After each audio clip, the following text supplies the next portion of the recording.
Chittoor urban విభాగం పరిధిలో అక్రమ మద్యం గంజాయి నరకట్టేందుకు ప్రత్యేక చర్యలు చేపడతారని Chittoor urban prohibition and excise police station CI M Ravi స్పష్టం చేశారు. ఈ మేరకు ఆయన గురువారం ఉదయం Chittoor urban excise police station in charge సిఐగా బాధ్యతలు స్వీకరించారు. ఈ సందర్భంగా సిఐ మీడియాతో మాట్లాడుతూ 1992 సంవత్సరంలో ఎక్సైజ్ కానిస్టేబుల్ గా ఉద్యోగంలో చేరిన తాను 2008లో హెడ్ కానిస్టేబుల్ గా, 2010లో Srikalahasti excise police station sub inspector గాను, 2020 సంవత్సరంలో Kurnool special enforcement bureau CI గాను పనిచేస్తానన్నారు.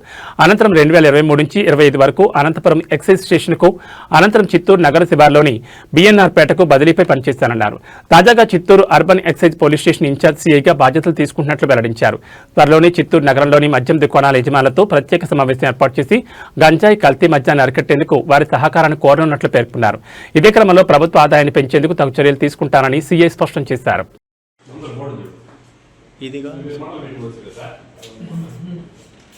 నమస్కారాలు. నేను అనంతపురం జిల్లా బిడపన్నగల చెక్ పోస్ట్లో ఇన్స్పెక్టర్గా గత సంవత్సరం అక్కడి నుంచి ఎన్ఫోర్స్మెంట్కు వచ్చాను. 31 డిసెంబర్ 31 లాస్ట్ ఇయర్ వచ్చాను. 1 ఇయర్గా ఇక్కడ ఈ జిల్లాలో పనిచేస్తున్నాను. నరహరపేట చెక్ పోస్ట్లో ఇన్ఛార్జిగా పనిచేస్తున్నాను. ఎన్ఫోర్స్మెంట్ నుంచి అక్కడ 5 నెలల నుంచి అక్కడ పనిచేస్తున్నాను. తర్వాత ఇప్పుడు రాజశ్రీ కమిషనర్ గారు విజయవాడ వారి ఆదేశాల మేరకు చిత్తూరు అర్బన్ ఇన్స్పెక్టర్ హెచ్హెచ్ఓగా ఇన్ఛార్జి తీసుకోమని ఆర్డర్ వేశారు. దాని ప్రకారం డీసీ గారు కూడా డ్రైవ్ ఆర్డర్ ఇచ్చి ఈరోజు ఈ అర్బన్లో జాయిన్ అవ్వడం జరిగింది. ఇక మీదట ఇప్పుడు ఈ ఛార్జీ తీసుకున్న ముందు అదే ఉన్న సార్ వచ్చి హరికృష్ణ సార్ ఉన్నారు.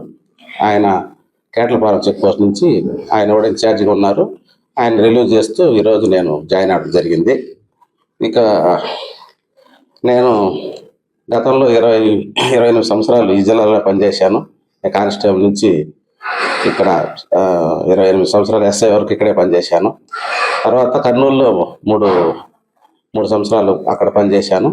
తర్వాత కర్నూలులో 1 సంవత్సరం పనిచేసి గత సంవత్సరం ఇక్కడికి వచ్చాను అన్నమాట. ఇంకా ఈ సంవత్సరం రిటైర్మెంట్ కూడా ఉంది. ఇంకా ఈ బాధ్యత ఇచ్చినటువంటి కమిషనర్ గారికి, డిప్యూటీ కమిషనర్ గారు, ఏసీ గారు, ఈఎస్ గారికి అందరికీ నా కృతజ్ఞతలు తెలియజేసుకుంటున్నాను. ముఖ్యంగా క్రైమ్ ఎక్కువగా నేను ఎప్పుడు టాస్క్ ఫోర్స్లోనే పనిచేశాను, డీటెయిల్లోనే ఎన్ఫోర్స్మెంట్లోనే పనిచేశాను. కాబట్టి క్రైమ్ గురించి బాగా అవగాహన ఉంది. జిల్లాలో పట్టు ఉంది. జిల్లా వాసుడు కూడా నేను. కాబట్టి అక్రమ మద్యం మెయిన్ పోలీస్ కానీ, స్పిరిట్ కానీ, గంజాయి, మాదక ద్రవ్యాల గురించి అవగాహన చాలా ఉంది నాకు.